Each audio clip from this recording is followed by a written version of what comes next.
Welcome to Communing with Divine, a podcast where I share my spiritual quest and the lessons and the insights that I've received from many divine beings and energies during meditation.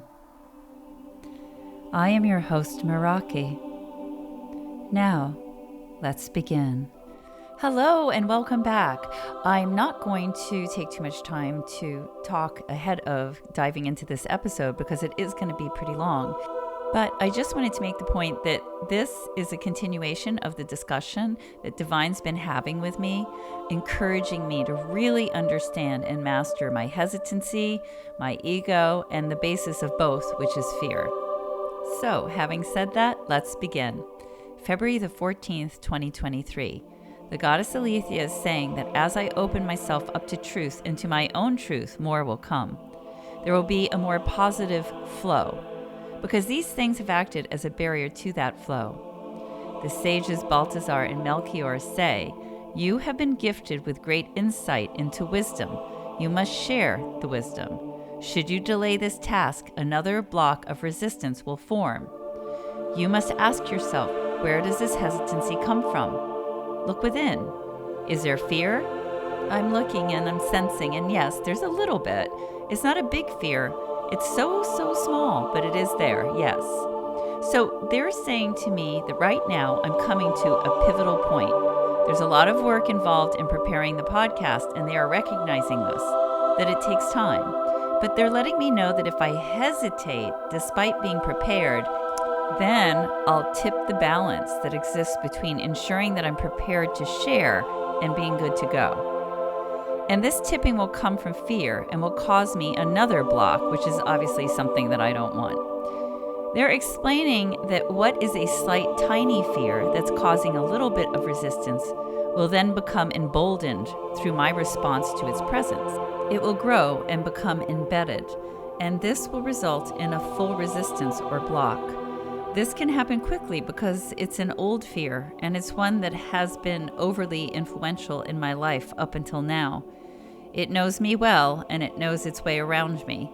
It knows what angles to take and buttons to push to produce the most efficient effect. And so I have to defy it and deny it any power over me. I also need to deal with it directly. Divine is explaining that it's important for me to share these meditations and interactions with them, even, and this is their quote, their words, quote, even if it comes to naught. In other words, even if no one listens to this podcast. They're saying, remember the lessons you have received. It is the same. Do not forget the lesson. Is it of any consequence? Should no one recognize what you share? No, they're right. Whether anyone chooses to listen is of no consequence. I'm offering this as a gift. That's it. It ends there. The sages say you must apply the wisdom you have been given to the present, always, to all things within the present.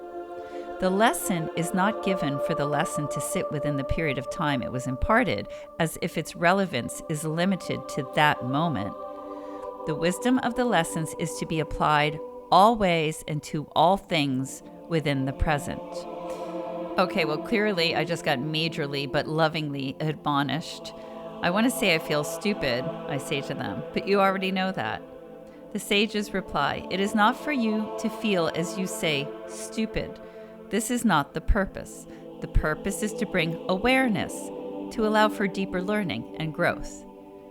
They're explaining to me that what I learned today is an extension and an expansion on one of the lessons that I've learned before. They're saying that without tripping up, they're actually showing me tripping. Not falling, but tripping. I tripped on something small that sort of catches my toe, and they're using this image to explain that without me doing this, without tripping up, I won't give them the opportunity to expand on the lesson that they've taught me, and my learning won't grow or expand. They're explaining that this is the way that I learn. Others have different ways of learning, but this is mine, and it's not the most efficient, but I should accept it anyway. Other people learn by holding a lesson in a very active way. They continue to expand it and apply it as things come up in their lives. Some people are able to hold the lesson and apply the lesson every day. And as they go throughout their day, they can see where the lesson can be applied, and the lesson expands for them. I'm not like that, and that's okay. That's what they're saying. They're saying it's okay, and I shouldn't keep beating myself up when I falter or when I trip up. The sage Balthazar says, "This is as it is. You learn quickly through error. For you, error brings realization and enlightenment. Error allows the application of the lesson within the physical world. And it is here, within the limitations and confines of the physical, that your understanding is made manifest." They're right. This is the way I learn, and I don't know if I'll ever change. It's possible, I guess. It's possible that I'll reach a point where I won't have to trip or fall flat on my face, because sometimes I do have to go down and go down hard. Not usually, but sometimes. It would be nice just to be given the lesson and then assimilate it and apply it across the board every moment of my life, but that just isn't the way I'm wired. The sages are saying that it's important that I accept this part of me without judgment or condemnation, because when I beat myself up, I pull my energy back within myself.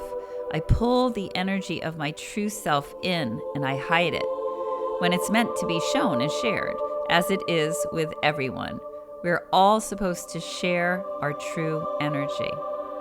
The sages are making the point that I'm really good at laughing at myself. They're saying that I should use this gift always, as it would be a better approach than disparaging myself. And by approaching my mistakes this way, I will allow the lessons to continue to grow, and they will continue to deepen different layers, more and more depth. They're showing me a piece of paper with a little stick drawing on it. This stick drawing then morphs into a fully drawn color cartoon, and then it hops off the page and becomes 3D with movement. Now more characters appear, and there's a backdrop as well. What began as a stick figure has become a vibrant story with complexity and depth. So they're showing me that the lessons will grow and will become more nuanced. So I should embrace the way that I learn. I should embrace it, because that's just the way that I am, and it's okay. I'm speaking with Mary now.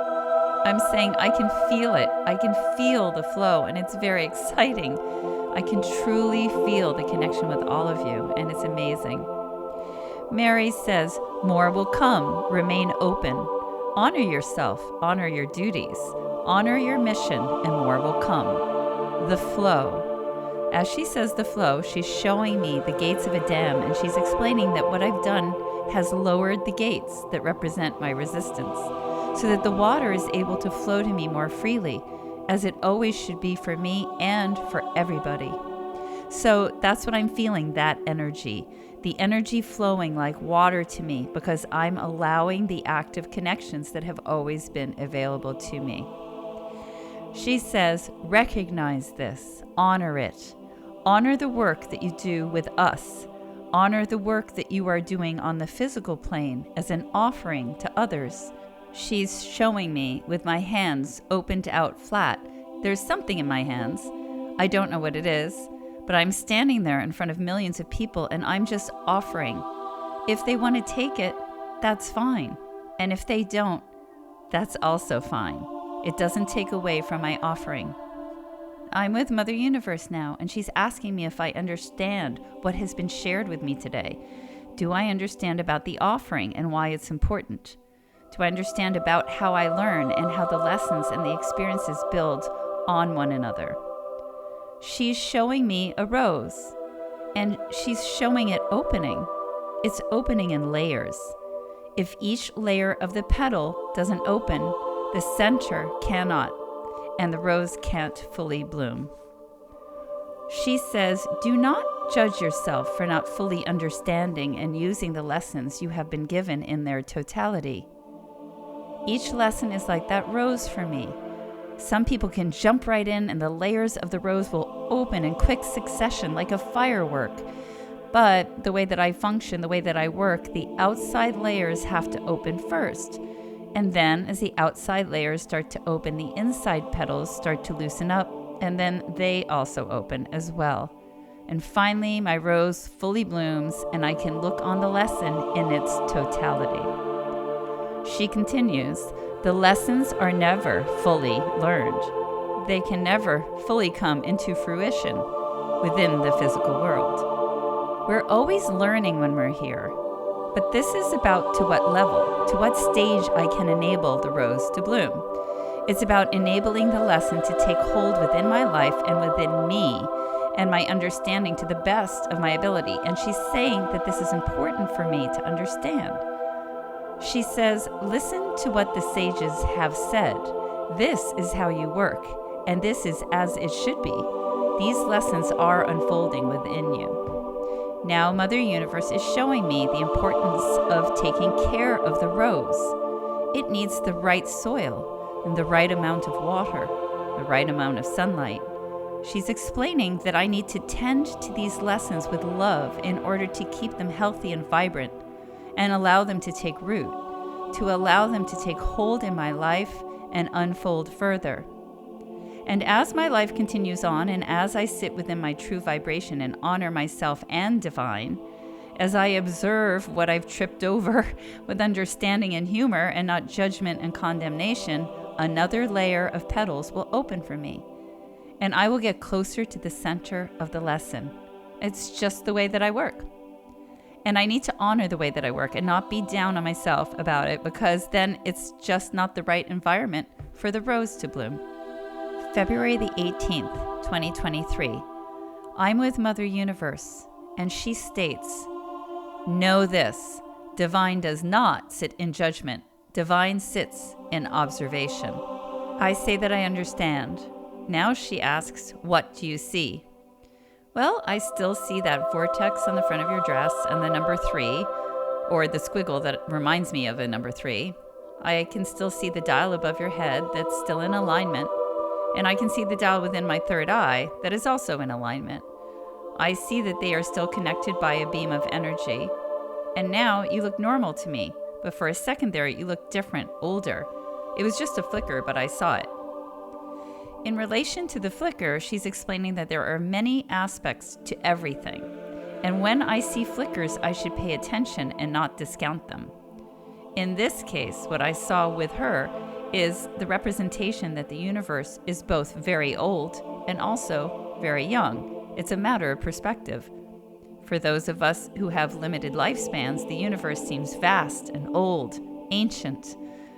But for those ancient energies and beings, the universe is young. You know of Grandfather Void, she says. Grandfather Void preceded me, and there is that which precedes him. And then she says something like, and so forth and so on. So what she's saying is that we think of the highest existence as being the divine, God, the source, however you want to refer to this higher power, but it's not. They are the result of the creation of something more ancient, bigger even. And this seems to go on almost like those Russian dolls, the ones that fit into one another. Only this seems to go on infinitely. I can't see the original ultimate origin of all of these varied creations. Mother Universe says these concepts are difficult to conceive of when limited by the restraints of human consciousness. But once you sit within the expansive energy of your true self, you will know it to be truth. You will then know it without needing to understand it. March 2nd, 2023. Today, I've been receiving the same message from everyone. Allow the flow, allow and trust, allow and relax, and various versions of this. It was pointed out to me that my body was tense. And when I'm tense, I don't allow for the natural flow of the energy that comes from the universe and the divine, and that passes through the ether. Tension is the opposite of the state I need to be in to easily and completely receive and send energy. I'm speaking with Jesus now, and Jesus says, allow, have faith. He's explaining that faith is trust, and trust is a big part of my energetic vibration. So if I sit in doubt, if I sit in a lack of faith, if I don't allow and trust the universe and the divine, then I'm actually working against my own energy, which vibrates with innocence. And trust is a big part of that. Did I understand this correctly, I ask? Jesus says, yes, child. He is explaining that the vibration I currently hold is childlike. It's innocence. And this particular innocence carries joy and trust. It has a child's level of wonderment.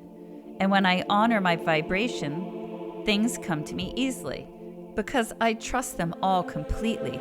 So I must remain aware of this and honor my vibration in its totality, not partially. So without trust, I can't have joy. The joy is muted. And without the joy, the trust is put on pause.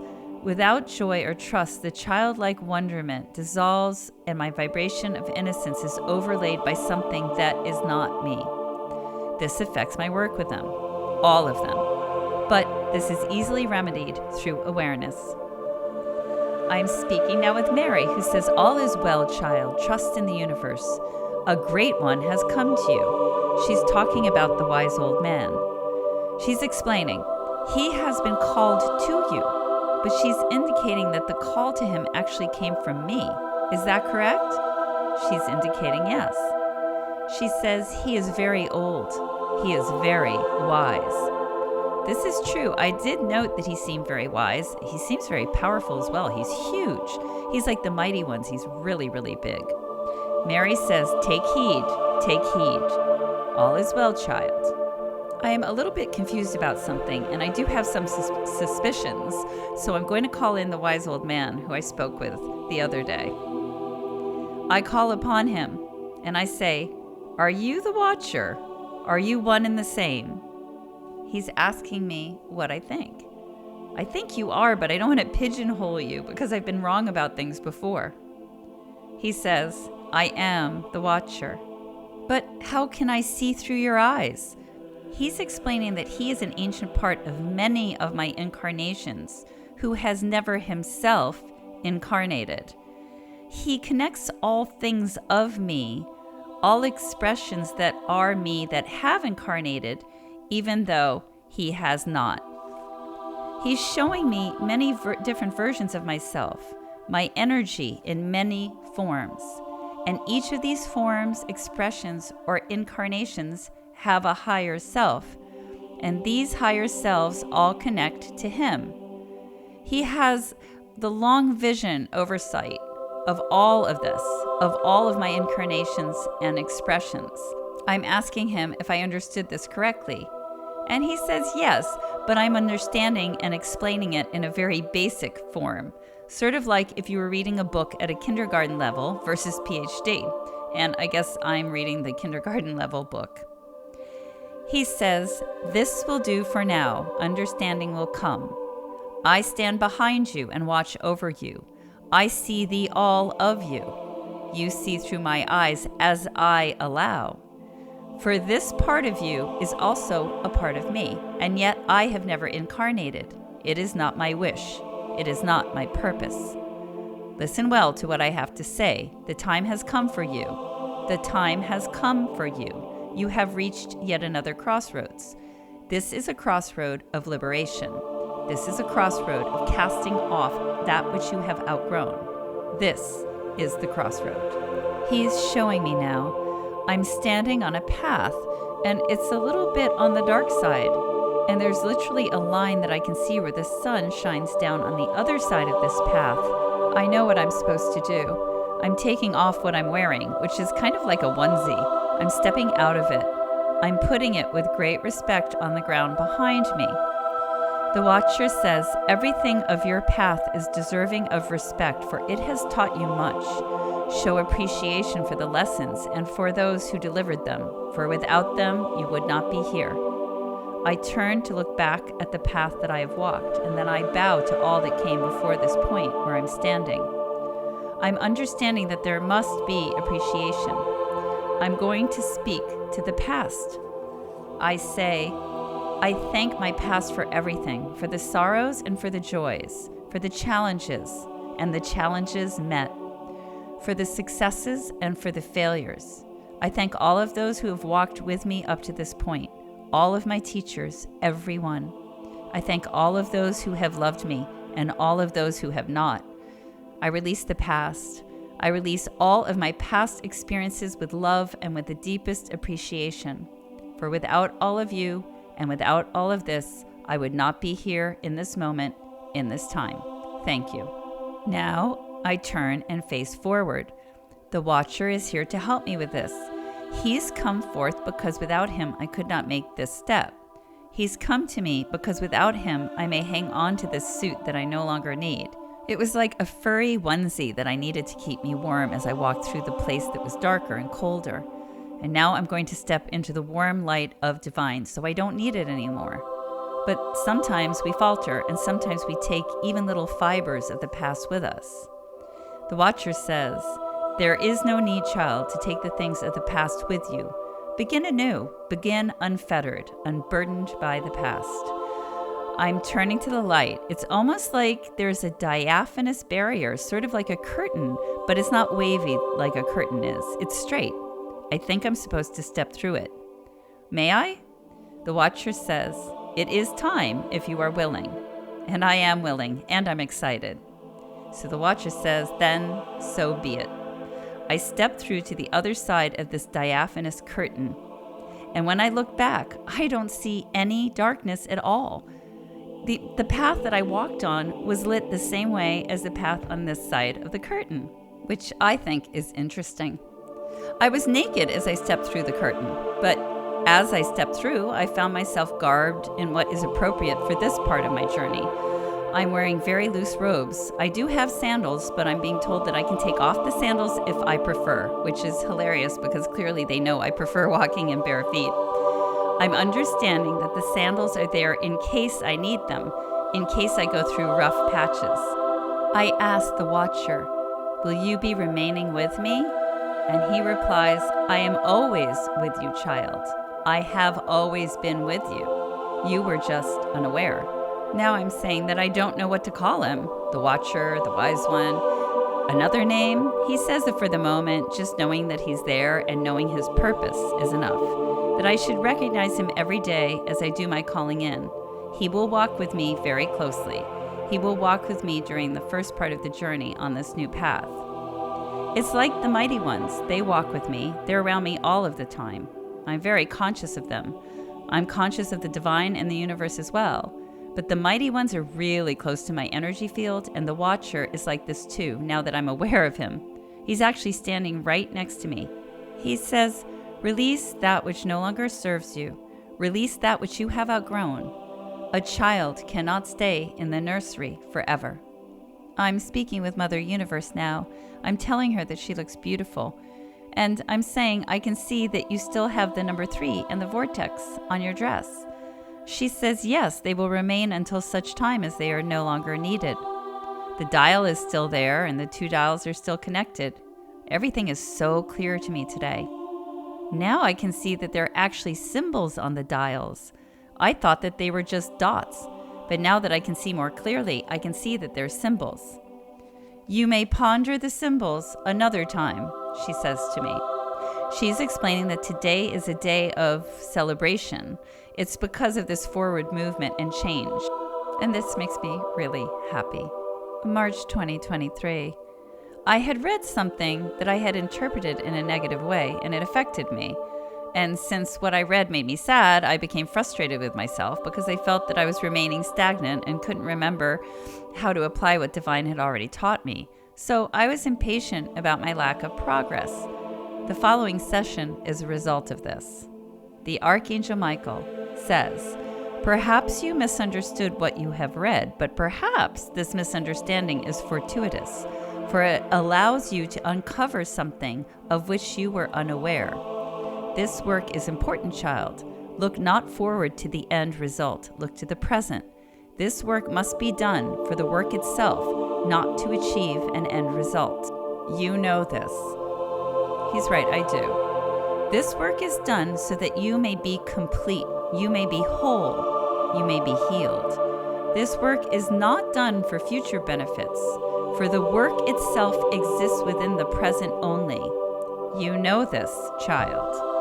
I do. Remain in the present moment. Be grateful for the insight and the opportunity that is given to you. For many are blind, deaf, they do not hear, they do not see the signs. You have been blessed with this sight. Be grateful. Resent not the work that you must do in the present, for the present. Be grateful. Be grateful for the opportunity to do this work, to release that which no longer serves, to release the old so that you may shine, so that you may shine forth your light as you are meant to do, as you are all meant to do. The gift is in the work itself. Remember this truth and keep it with you always. Today, much work will be done. Today, much progress will be made. Today, you must appreciate that which is accomplished for its sake only. You must appreciate the work that you are doing with yourself, and you must appreciate the divine help that you so easily access, that is so readily and easily available to you. Many do not benefit from this ability, this gift. Many feel cut off, alone, adrift. It does not come so easily to them, connecting to us, to the divine as you do. I know, and I'm saying that I always ask for their help in this and in all things. And you have it. This is granted. The Archangel Michael asks me, what vexes you? I get frustrated with myself that I forget things that you've taught me, things that I know from within myself. And when I return to old patterns and I forget your teachings and I forget myself. Archangel Michael says this is a part of the challenge of the human experience. You forget easily, you are distracted easily, you wander off needlessly, but we are here. The Archangel Michael is explaining that it's time to directly remove old things that are toxic to me, that are making this spiritual and healing path harder for me. So there's going to be some sort of a healing. And just as a note, I know I don't normally include healings, but the messages that came through during the healings were important to share, so I decided to keep it in. The Archangel Michael is standing in front of me. He reaches into my solar plexus area and pulls out a massive, black, dripping, oozing lump. He's explaining things to me. Within you lies the energy of misbeliefs that do you harm. Some are placed by others. Some you created yourself. Some you received and then fostered. These things hurt only you. I ask if there is more. There is. I ask if he can remove all of it. He says that he will, but that I must understand what I have held onto and be a part of this process of healing. I can't be a passive participant in this. He says we will discuss as we progress. I'm looking at this oozing black mass that Archangel Michael removed from my solar plexus. He wants me to consider it and explain what I think it's made of. This is my contribution to the process. I say it's rejection by my mother and by my father, judgment and being found wanting, feeling that I don't matter, that I have nothing to contribute for I'm not good enough. There is no justice for me. Those who hurt me are always protected. As I speak, the oozing lump that Archangel Michael holds in his hands begin to transform into brilliant light. What have you learned, child? What have you learned? He's reaching into my heart chakra now, pulling out more pain. I've learned that I don't matter. I've learned rejection. Onto my throat chakra. I have no voice. No one hears me. No one cares what I have to share. Now my sacral chakra. I'm not attractive. No one will want me. And finally, my root chakra. I have no value. I have nothing to contribute other than to serve others, to be of service in a way that denies my needs and denies who I am. It's more like servitude than service. Each time, chakra by chakra, what the Archangel Michael removes becomes perfect as I speak and I release the fear, the sadness, and the pain. And I am very grateful for this healing. The Archangel Michael says, there is one more thing. You lost sight of your divinity. You lost sight of your true self. Now, let your light shine, for it will transform and transmute all within you that is not you. The Archangel Raphael steps forward and says, why did you hold onto these things so tightly? It is because they defined you. You were afraid to release and to heal, for then who would you be? If your experiences and beliefs no longer define you, who would you be? With the stories of your past, you have created a persona. Who will you be once this persona is cast off, cast away? For it is no longer needed in truth. This is really accurate. I ask for your help in releasing my experiences and my misbeliefs, healing me from all that does not serve my highest good. I ask you to remove these things, to help me to release them, and to release myself through this. She's going around behind me. She's pulling things out of the back of my chakras, my solar plexus first. There's a lot in there. She actually has a kind of a basket, and something is just pouring out into it. It's very different than what the Archangel Michael removed. My sacral chakra is next. I'm seeing things from my childhood and my relationships throughout my life that have repeated patterns. It's all pouring out into the basket. Then she moves on to my root chakra, and then my heart chakra, and then my throat chakra. It's interesting that everything that the Archangel Raphael has removed from my chakras has been like a liquid oil, like crude oil. But what she removed from my throat chakra just now is more like a block of solid rock. She's at my third eye chakra now. I say this is when I stopped seeing. This is when I drew the curtain across my third eye. This is only a remnant of that moment, but it still gets in the way, and she's removing it. She says this is no longer needed. And finally, she clears my crown chakra. She's filling all of my chakras with energy, and I am so grateful. The Archangel Gabriel says, "Listen to the words that Michael has spoken to you, for these are words of truth and wisdom. The present moment is all that is. Focus on this truth. Let the understanding of this be your goal." He's showing me that the present is all that is. All that is only exists within the present. Anything that I do, I must do within the present for the present moment that exists. Is this correct? Gabriel nods. But I'm confused, I say, because right now I'm working in the present moment on things that are from the past. He's smiling, and he says, "Child, this is only because you held on to them so tightly. This did not have to be. This was your choice, and much effort was put into it by you to retain these things. Within the present is peace. Within the present is love. Within the present resides the divine, for nothing else exists but the present moment. What Michael has advised you is deep wisdom. It is not mere advice. It is deep wisdom. Honor this." The Archangel Uriel steps forward and says, "I am here to fill your chakras with the energy and the wisdom of the divine. Feel it this one moment, and remember it always, for it is all that exists in truth." "What do you seek?" he asks me. "I seek reconnection with the all. I seek to understand the separation." He asks, "Do you accept your divinity?" "I do." "Then let your light shine forth into the world, child, for you are divine. Remember this always. Keep this truth. Honor this truth, and no shadow may take up home within you." The Archangel Uriel is placing his hands on either side of my head, then beaming energy into me. This energy then blasts out of my chakras and also out of my eyes, mouth, ears, hands, and feet. It's incredible. This human experience is so strange. The dance we do between connecting with these divine, amazing, perfect beings and then the experiences of the physical here. I don't understand what the purpose is, but I do understand that there is one. I'm now speaking with my source self and my ether self. They say, think to the balance of the spiritual and the physical, of energy and of form. Think to this. There must be a balance. Think to the balance of light and darkness, of darkness and light. Both exist within each other to varying degrees. Think to how all exists only within the present. Your perspective leads you to believe that there is a past, a present, and a future, and that what you do now can have an effect on the future, but in truth, there is only the present moment.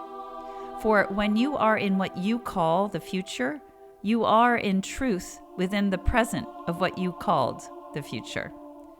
Listen, child, carefully. The work you do, the awareness you hold, the vibrations you hold in the present moment only. What you anticipate in what you call the future may not come to be.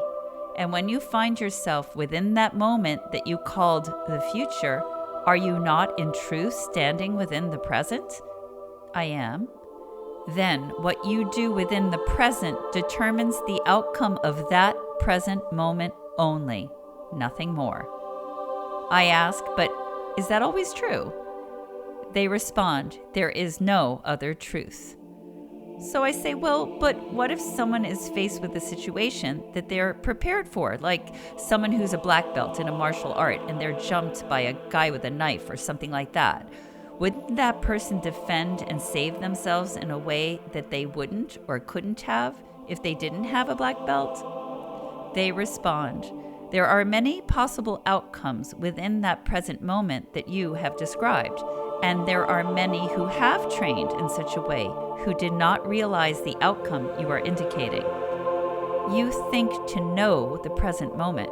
You think to affect and know the outcome. This is not possible. One can only guess, one can hope, but one cannot know. And know this, it is not possible to know or to control the present moment of someone else. Once you recognize that the misbeliefs you hold are an irrelevancy and no longer serve you well, you will release them. You will be free of them. Once you recognize the futility of a misbelief, you will no longer hold on to it with such a strong grip. It becomes easy to release. The goddess Aletheia comes forward and says, child, you struggle so much, and within you lies fear and doubt. These things, more than anything, are the cause of your difficulty. There is nothing to fear, and you must not doubt, for these things open a door, a portal to other low vibrations. I don't understand, I say. I thought these things were residing inside of me, in my chakras and my energetic field. She says, there are energies that reside both within and without. You are surrounded by the divine, by high vibrating energy, by purity. But around the fringes resides that which is not divine, that which vibrates at a low vibration, some of which were created by mankind, some by others. These energies wait for opportunities. They wait for weakness. They wait for fear and doubt to open the door to them. You know this, child, for you have been taught this already. She's showing me what I was taught about the light perverted. She's replaying the part where the minister, preacher person is talking to the congregation. He's not a good man, unfortunately, and he's sending out these feelers. The light perverted is reaching out through him and through his words to find weaknesses within the congregation that it can exploit, so it can access them through holes in their energetic fields. These function almost like a wormhole through our energetic bodies, straight through to us directly, and this affects us almost instantly, it seems. The goddess Aletheia says this is correct. Fear and doubt open the door. Self-awareness, being conscious within the present, these things protect you from low energies becoming entrenched. I see that you feel sadness, for you feel as if no matter how much work you have done, there is more to do. Yes, that's right. She says, know that you have made great progress. Sit within the present with awareness. Act from your heart. Remain connected with us, for we provide you protection and guidance always. Keep the door to the light perverted and other low energies closed. Hand fear and doubt over to us. Trust in us, and all will be well. The god Gnosis has stepped forward and asks, why do you feel sadness? Why did it come across you? I say, I think it's because I keep making the same mistakes again. And he's laughing and says, make no mistake, child, you are not the only one. This is the challenge of being human. This is the challenge of being human in a human world and the limits and challenges of this reality. Know that it is a false construct. Self-knowledge, truth, wisdom, these will lead you to truth and hold you within truth. And these only reside within the present moment. Think to it. Wisdom, truth, knowledge may come to you to illuminate your knowledge of self. And yet, it will pass you by unnoticed by you if, in that present moment, you are not prepared to accept truth. And yet, in another present moment, you will see them and be filled with illumination. Remain humble and do not fear. Do not doubt. All is as it should be.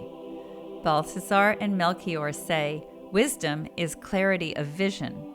The deepest wisdom is clarity of vision of the self. This is what you are striving towards. Take heart, child. With each present moment, your work is being done. The sacred feminine and sacred masculine are with me now. They say, think to the balance. As it was said to you earlier, you are both spirit and form. Finding the balance in this can be difficult. Those whose spirits are too strong overwhelm the balance of the physical. They are not so much in this world. Those who allow the physical to dominate forget themselves. They cannot see the divine within them nor around them. They cannot connect. They live an isolated existence filled with shadow, which was not meant to be. Find the balance between the divine that resides within you and the form that you have taken to manifest your divinity on this earth. This is sacred. You ask for knowledge, you ask for help. Turn your attention and your efforts to this balance, to achieving the balance of spirit and form. Turn your attention to this in every present moment. Balance, child. Balance. Jesus says, child, there is much to be learned, and there is much that has already been learned. All is as it should be. Mary is explaining to me that I'm trying too hard. I'm sort of too tight.